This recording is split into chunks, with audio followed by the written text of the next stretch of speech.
Cramer made the crypto news this week, but it's not for good reason. So if you're a Solana, XRP, or Dogecoin fan, this interview is something you're going to want to see. And as always, any article you see in this video will be linked in the description below. Let's get into what Cramer said. Morning. Well, I think we have to distinguish between the notion of what blockchain is. No one thinks blockchain is bad.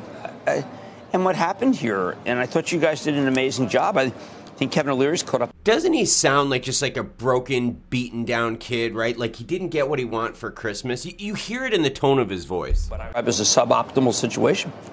And I think you did your best to get to the bottom of it, but the whole thing seems so bottomless that I don't know how to fathom it. Yeah, I mean, we're all trying to figure out what happened. I think Kevin's right. It's going to be years that we're hearing about this. Once bankruptcy courts get involved, it's going to be a very long unwinding. I don't know.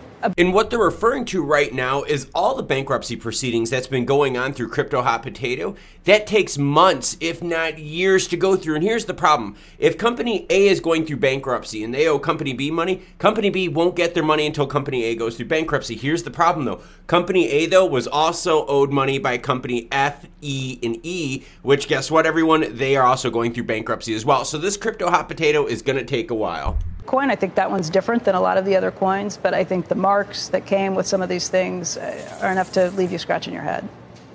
Well, everything you said was true. I mean, at the end, I think that Kevin said that everything you said was true. I mean, the problem is everyone says is true about this, except for it's just a giant con.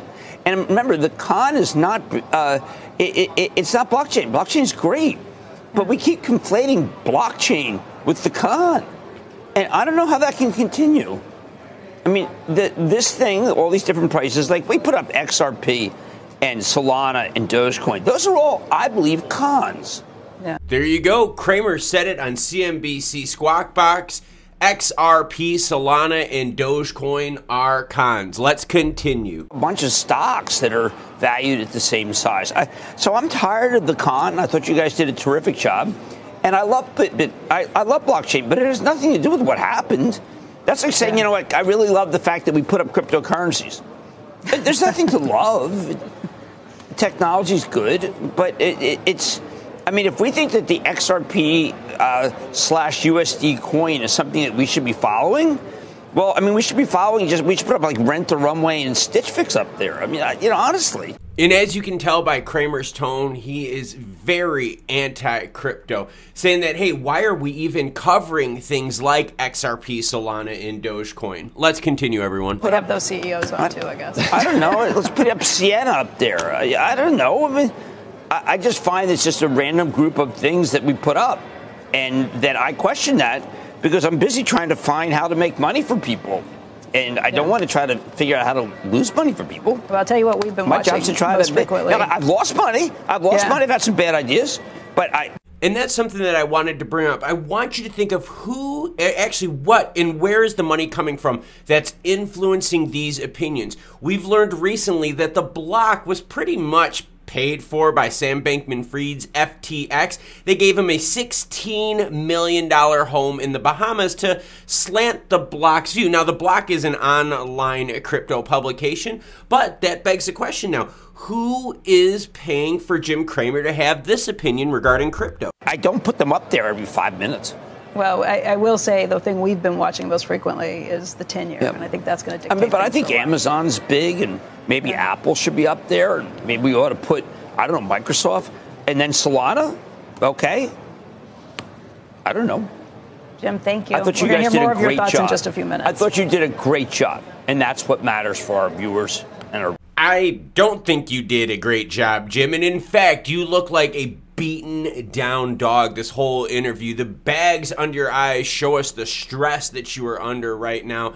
And it's very hard to take you seriously, Jim Cramer, with the things that you've said, not only about this industry, but about other industries where you were completely wrong. And that's what I wanted to highlight in this video. You have experts out there, and even the experts are wrong with stuff. And Cramer, he is extremely anti-crypto, except when there was a bull run and the views were high and his viewers were like, hey, we want to hear about crypto, he was bullish about crypto then. See, that's the problem with these media types out here. They're very wishy-washy. They're doing things for views, not to educate you. So when Cramer's coming out ripping on XRP, Solana, Dogecoin, and all the others out there, he's just doing it because he's being paid to do that. He's being paid to push that narrative out there.